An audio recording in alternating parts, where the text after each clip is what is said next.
अस्सलाम वालेकुम। मेरा नाम अनवर है, मेरी बेटी है। भाई ਅਸੀਂ ਦੋ ਭੈਣ ਭਾਈ ਸਾਂ ਤੇ ਜਿਹਦੇ ਵਿੱਚੋਂ ਮੇਰਾ ਭਾਈ ਫੈਕਟਰੀ ਕੰਮ ਤੋਂ ਆ ਰਿਹਾ ਸੀ ਤੇ ਉਹ ਫੌਤ ਹੋ ਗਿਆ। ਉਹਦਾ ਐਕਸੀਡੈਂਟ ਹੋਇਆ ਸੀ ਤੇ ਉਹਨੇ ਮੇਰੇ ਵਾਸਤੇ ਕਮੇਟੀ ਡਾਲੀ ਸੀ ਤੇ ਦਾ ਐਕਸੀਡੈਂਟ ਹੋਇਆ ਤੇ ਉਹ ਸਾਰੀ ਇਲਾਜ ਤੇ ਲੱਗ ਗਈ ਤੇ ਭਾਈ ਫਿਰ ਵੀ ਠੀਕ ਨਹੀਂ ਹੋਏ ਹੈ। ਬੂਨੇ ਤੇ ਇਹਨਾਂ ਦਾ ਜ਼ੇਨ ਜਿਹੜਾ ਇਹਨਾਂ ਥੋੜਾ ਨਹੀਂ ਠੀਕ ਹੈ ਤੇ ਮਿਸਤਰੀਆਂ ਪਿੱਛੇ ਮਜ਼ਦੂਰੀ ਕਰਦੇ ਨੇ। ਕਦੀ ਦਿਹਾੜੀ ਮਿਲ ਜਾਂਦੀ ਹੈ, ਕਦੀ ਨਹੀਂ ਮਿਲਦੀ। ਅਸੀਂ ਕਿਰਾਏ ਤੇ ਰਹਿੰਦੇ ਹਾਂ। ਖੁਦ ਵੀ ਘਰ ਦੇ ਵਿੱਚ ਇੱਕ ਅੱਧਾ ਸੂਟ ਸਿਲਾਈ ਕਰਦੀ ਹਾਂ ਜਿਹਦੇ ਵਿੱਚ ਸਾਡੇ ਪਿਓ ਧੀ ਦਾ ਥੋੜਾ ਜਿਹਾ ਖਰਚਾ ਚੱਲ ਜਾਂਦਾ ਹੈ। ਮੈਂ ਇਹਦੀ ਸ਼ਾਦੀ ਕਰਨੀ ਹੈ। ਮਿਸਤਰੀਆਂ ਦੇ ਨਾਲ ਕੰਮ ਕਰਨਾ, ਹੁਣ ਸਰਦੀ ਹੈ ਵੈਸੇ ਨਹੀਂ ਕੰਮ ਚੱਲਦਾ।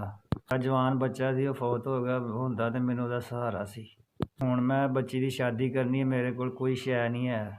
ਇਹਦੀ ਮਾਂ ਵੀ ਨਹੀਂ ਹੈ, ਜੇ ਹੁੰਦੀ ਤੇ ਕੋਈ ਨਾ ਕੋਈ ਸ਼ੈ ਦੀ ਬਣਾਉਂਦੀ।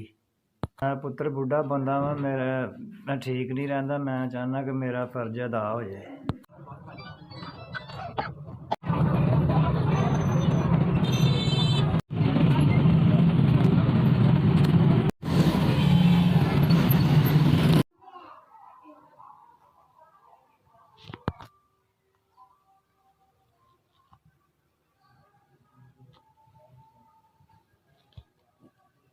ਮੰਜੀਆਂ ਵੀ ਅੱਛੀਆਂ ਨੇ ਤੇ ਬਿਸਤਰੇ ਵੀ ਮੈਂ ਆਪਣੀ ਮਰਜ਼ੀ ਨਾਲ ਲਈਆਂ ਨੇ।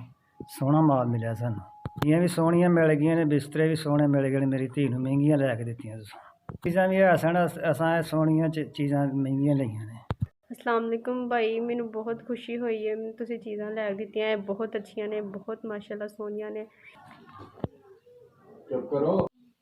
ਸੁਬਾ ਮੈਨੂੰ ਮੰਜੀਆਂ ਬਿਸਤਰੇ ਮਿਲੇ ਹਨ 20,000 ਰੁਪਇਆ। ਹੁਣ ਮੈਨੂੰ ਮਿਲ ਗਿਆ। ਅੱਲਾਹ ਪਾਕ ਤੁਹਾਡੀ ਖੈਰ ਕਰੇ। ਮੇਰੀ ਅੱਜ ਬੇਟੀ ਦੀ ਤੇਲ ਮਹਿੰਦੀ ਸੁਬਾ ਉਹਨਾਂ ਦੀ ਬਰਾਤ ਆਣੀ। ਅੱਲਾਹ ਪਾਕ ਤੁਹਾਡੀ ਖੈਰ ਕਰੇ। ਮੌਲਾ ਤੁਹਾਨੂੰ ਬਹੁਤਾ ਖੁਸ਼ ਕਰੇ। ਟੋਟਲ 45,000 ਮੇਰੇ ਵੱਲ ਤੁਹਾਡਾ ਖਰਚਾ ਆਇਆ। ਅੱਲਾਹ ਪਾਕ ਤੁਹਾਡੀ ਖੈਰ ਕਰੇ। ਮੌਲਾ ਕਰੀਮ। ਸੁਬਾ ਮੇਰੀ ਬੇਟੀ ਦੀ ਸ਼ਾਦੀ ਹੈ। वालेकुम साहब जी, तुसीं सानू सुबह मैनू 25,000 दा मंजियां बिस्तरे गद्दे थलाइयां मिलियां ने ते हुण मैनू 20,000 रुपया मिलिया ते टोटल 45,000 रुपया हो गया। अल्लाह ताला तुहानू तंदुरुस्ती अता फरमाए। अल्लाह ताला तुहानू लंबी जिंदगी अता फरमाए। तुहाडे बच्चों नू जिन्हां भैन भरावां ने पैसे दित्ते ने, साडी मदद कीती, अल्लाह ताला उन्हां सारिआं नू जिंदगी अता फरमाए।